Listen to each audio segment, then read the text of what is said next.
Zrumbesh.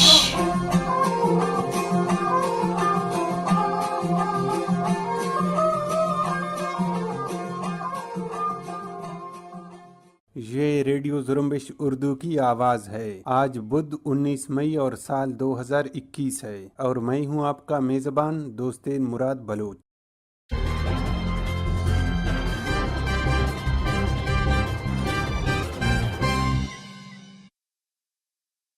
Baloch national movement کا ایک کارکن روڈ حادثے میں وفات پا گئے۔ بلوچ نیشنل موومنٹ کی طرف سے خراج عقیدت پیش۔ Voice for Baloch missing persons camp sabotage کرنے کی کوشش، نامعلوم افراد رات کے اندھیرے میں ٹینٹ اکھاڑ کر لے گئے۔ کوئٹہ اور خضدار سے 2 لاشیں برآمد۔ کیچ میں سڑک حادثہ، 1 شخص ہلاک، 2 زخمی۔ بلیدہ میں یاسر ظفر کے قتل کے خلاف احتجاج، بی ایس او کے چیئرمین ظریف رند کے گھر پر لیویز کا چھاپا۔ بلوچستان میں 11 اور 12 کے امتحانات ایک بار پھر ملتوی کر دیے گئے۔ فلسطین اور اسرائیل کے درمیان کشیدگی جاری، سلامتی کونسل کا تشدد روکنے کی اپیل۔ افغانستان میں مارٹر گولہ اور بم پھٹنے سے نصف درجن سے زائد افراد ہلاک۔ یہ تھیں چند اہم خبروں کی سرخیاں۔ آئیے آج کے نیوز بلیٹن میں شامل بلوچستان سے متعلق خبریں سارن بلوچ سے سنتے ہیں۔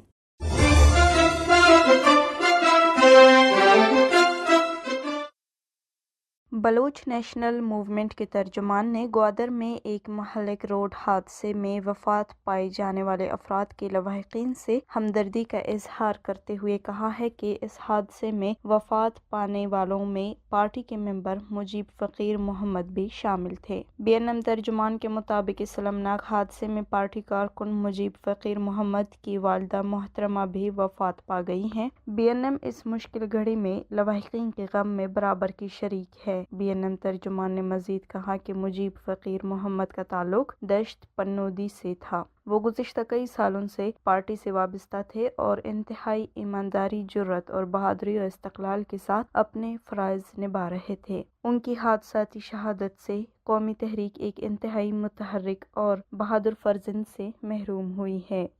قابض پاکستانی فوج کے ہاتھوں جبری طور پر لاپتہ افراد کی بازیابی کے لیے جدوجہد کرنے والی تنظیم voice for Baloch missing persons کے احتجاجی کیمپ کو نامعلوم افراد نے سبوتاژ کرنے کی کوشش کی ہے۔ اس حوالے سے وے بی ایم پی کے رہنما ماما قدیر بلوچ کا کہنا تھا کہ پیر کی رات نامعلوم افراد احتجاجی کیمپ کے شامیانے اکھاڑ کر لے گئے۔ ماما قدیر بلوچ نے کہا کہ ہم سب کو معلوم ہے کہ یہ کون لوگ ہیں۔ ماما قدیر بلوچ کا مزید کہنا تھا کہ اس طرح کے ہتھ کنڈوں سے میں اپنا احتجاج ختم نہیں کروں گا، جس کو جو کرنا ہے کر لے، لیکن ہم اپنا احتجاج جاری رکھیں گے اور یہ احتجاجی کیمپ کسی صورت میں بند نہیں ہوگا۔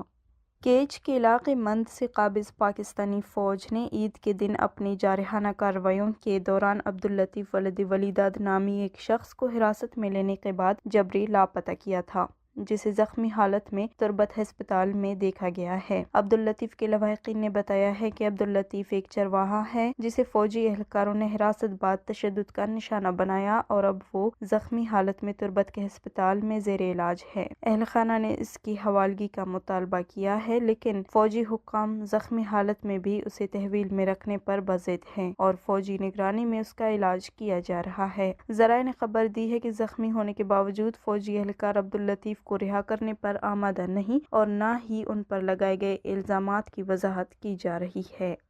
شال میں اسٹینڈ ایریا سے ایک لاش برآمد ہوئی ہے۔ چیپا ذرائع نے لاش کو شناخت کے لیے سول ہسپتال منتقل کر دیا ہے۔ خضدار میں کوئی حلوائی کے مقام سے کئی مہینے پرانی لاش برآمد ہوئی ہے۔ پولیس کا کہنا ہے کہ لاش کو ہسپتال منتقل کر دیا ہے اور مزید کارروائی پولیس کر رہی ہے۔ کیچ میں شاہی تمب اسپتال کے کراس پر 2 موٹر سائیکل آپس میں ٹکرا گئے، جس سے ایک شخص ہلاک اور 2 افراد زخمی ہوئے۔ قابض پاکستانی فوج کی حمایت یافتہ جماعت بلوچستان عوامی پارٹی کے نائب صدر اور کھٹ پتلی حکومت بلوچستان کے وزیر خزانہ ظہور بلیدی کے آبائی علاقے بلیدہ میں نوجوان یاسر ظفر کے قتل کے واقعے کے بعد علاقے میں لوگوں کی رائے تقسیم ہو گئی ہیں، جبکہ بلوچ اسٹوڈنٹس آرگنائزیشن کے ایک دھڑے کے چیئرمین ظریف رند کے گھر پر چھاپے کے بعد سوشل میڈیا پر بیانات اور الزام تراشیوں کا سلسلہ بھی شروع ہو گیا ہے۔ نوجوان یاسر ظفر کی موت پر انہیں انصاف فراہم فراہم کرنے کے لیے سیاسی جماعتوں میں اتفاق کے بجائے ایسا لگتا ہے کہ خاندانی دشمنیوں کے لیے سیاسی عہدے استعمال کیے جا رہے ہیں۔ پیر کے روز یاسر ظفر کے قتل کے خلاف ایک ریلی نکالی گئی جس کی قیادت ظہور بلیدی کے قریبی افراد نے کی، جس میں بڑی تعداد میں لوگ شریک ہوئے۔ ریلی میناز 4 راہ سے شروع ہو کر بٹ پولیس اسٹیشن کے سامنے اختتام پذیر ہوئی، جہاں شرکاء نے دھرنا دے کر نعرے بازی کی اور یاسر ظفر کے لیے انصاف کا مطالبہ کیا۔ میڈیا سے بات کرتے ہوئے ریلی کے منتظمین کا کہنا تھا، اس ریلی کا مقصد علاقے کے امن و امان کی بگڑی صورتحال کو اجاگر کرنا ہے۔ یہاں بے گناہ لوگوں کو قتل کیا جا رہا ہے، بالخصوص حال ہی میں 2 افراد قتل ہوئے ہیں۔ تربت میں ابراہیم اسماعیل کو قتل کیا گیا اور بلیدہ میں نوجوان یاسر ظفر کو مارا گیا، جن کے قاتلوں کی گرفتاری اپنی جگہ ابھی تک نشاندہی بھی نہیں ہو سکی ہے۔ ریلی میں شریک اسلم بلیدی نے کہا کہ یاسر ظفر طالب علم اور ابراہیم اسماعیل معمولی سا تاجر تھا۔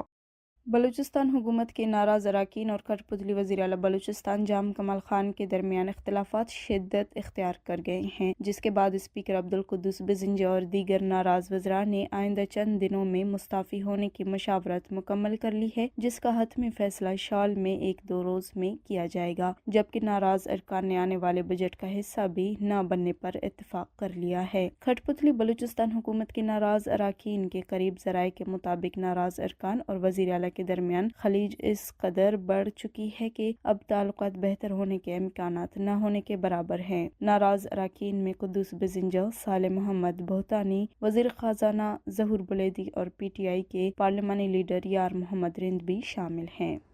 Balochistan board of intermediate and secondary education نے بلوچستان میں انٹرمیڈیٹ کے امتحانات عالمی وبا کورونا کے باعث دوبارہ ملتوی کر دیا ہے۔ Balochistan board of intermediate and secondary education Quetta کے اعلامیہ کے مطابق انٹرمیڈیٹ سالانہ امتحانات سال 2021 کووڈ-19 کے تیسری لہر کی وجہ سے ملتوی کر دی گئی ہے۔ انٹرمیڈیٹ کے سالانہ امتحانات 25 مئی سے منعقد ہونے تھے شروع، تاہم امتحانات کینسل کر دی گئی ہیں۔ اعلامیہ کے مطابق نئی تاریخ کا اعلان بعد میں کیا جائے گا۔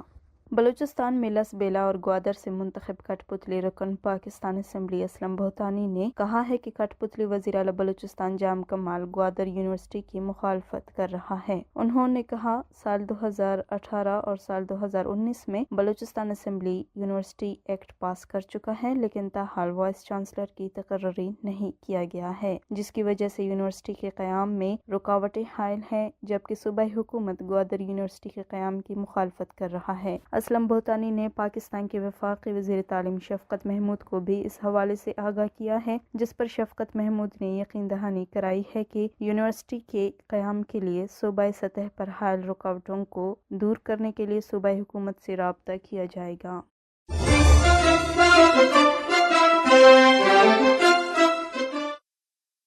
یہ تھیں سارن بلوچ۔ اب علاقائی اور عالمی خبریں پیش کریں گے خلیل Baloch.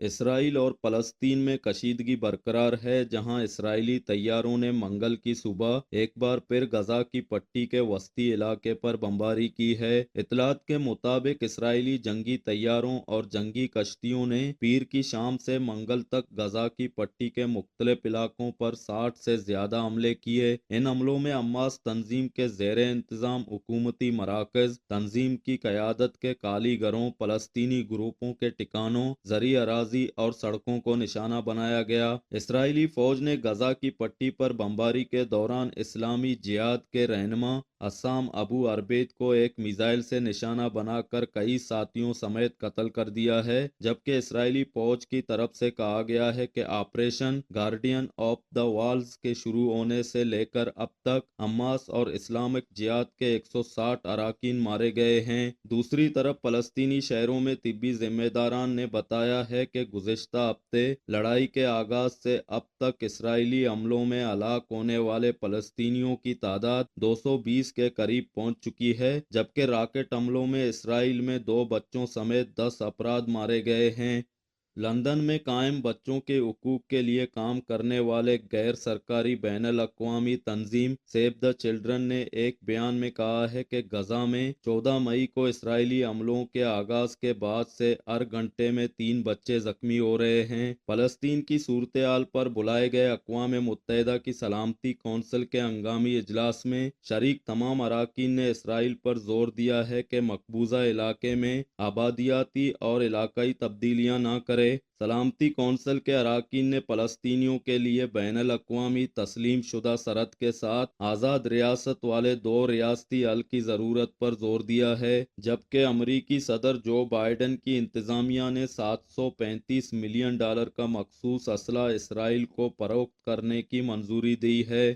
Afghan national security council کے سابق سربراہ رحمت اللہ نبیل نے افغان صدر اشرف غنی کے قومی سلامتی کے مشیر حمداللہ موئب کے ننگرہار اور کنڑ صوبوں کے دورے کے موقع پر دیے گئے بیانات پر شدید رد عمل کا اظہار کرتے ہوئے حکومت افغانستان پر سنجیدہ الزامات عائد کیے ہیں اور کہا ہے کہ ان کے پیچھے افغان حکومت پاکستان کے ساتھ انگریزوں کی ثالثی میں شرمناک معاہدے کر رہی ہے۔ اس حوالے سے رحمت اللہ نبیل نے ایک ٹویٹ میں کہا ہے کہ جب بھی پاکستان کے ساتھ پس پردہ معاہدے کیے جاتے ہیں تو عوام کی توجہ ہٹانے کے لیے اہلکاروں کے محب وطن اور پاکستان مخالف جذبات شدت اختیار کرتے ہیں۔ رحمت اللہ نبیل کا دعویٰ ہے کہ اس وقت کچھ اور شرمناک سودے انگریزوں کی ثالثی کے ساتھ کیے جا رہے ہیں جنہیں عوامی مفاد میں ظاہر کیا جا رہا ہے، لیکن ان کا نقصان افغانستان کو ہوگا۔ رحمت اللہ نبیل کے مطابق ان معاہدوں میں افغان فوجیوں کی تعداد کم کرنے، پاکستانی فوجی ٹرینرز کے ذریعے ان کی تربیت، افغان سرزمین پر مشترکہ فوجی اور انٹیلیجنس آپریشن، افغان فوج کو پاکستانی فوج اور انٹیلیجنس مدد فراہم کرنے، اسلام آباد کے ذریعے افغان دفاع اور سیکیورٹی فورسز کے ہتھیاروں اور فوجی طیاروں کی مرمت، پشتون تحفظ موومنٹ یا پی ٹی ایم کو دبانے اور کچھ دیگر امور پر باہمی سمجھوتے کیے گئے۔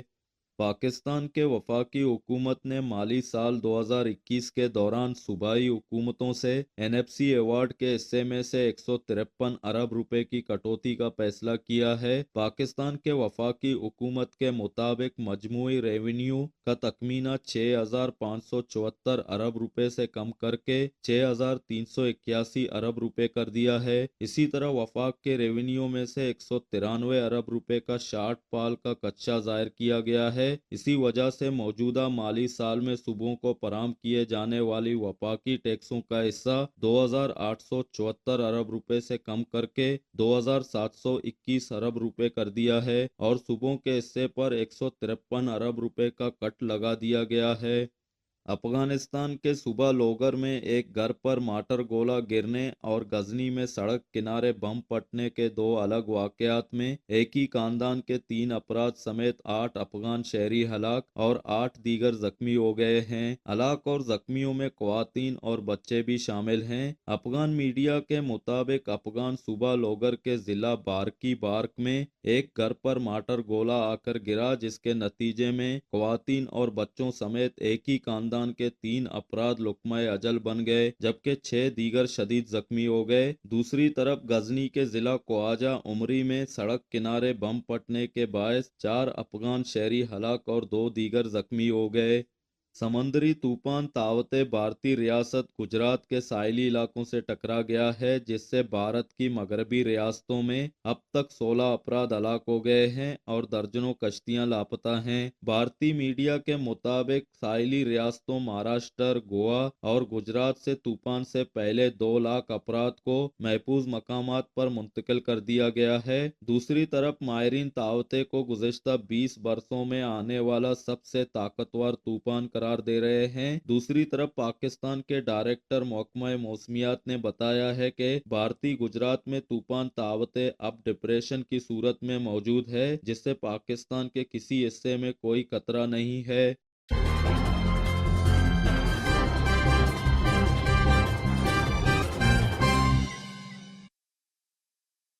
اسی کے ساتھ ہی آج کے نیوز بلیٹن کا اختتام ہوتا ہے۔ دوست مراد بلوچ کو اجازت دیجیے اور تازہ خبروں کے لیے وزٹ کرتے رہیے ہماری ویب سائٹ زرمبش.com کو۔